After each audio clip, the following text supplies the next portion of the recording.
How to download and install Skylight app. In this video, I will guide you step by step on how you can download and install Skylight app. The first thing you want to do is launch open Play Store on your Android device.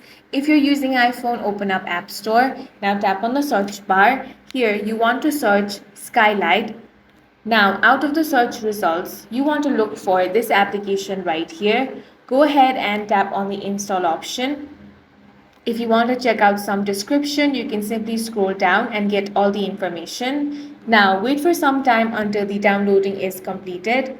Once it has been completed, this application should be automatically installed on your device.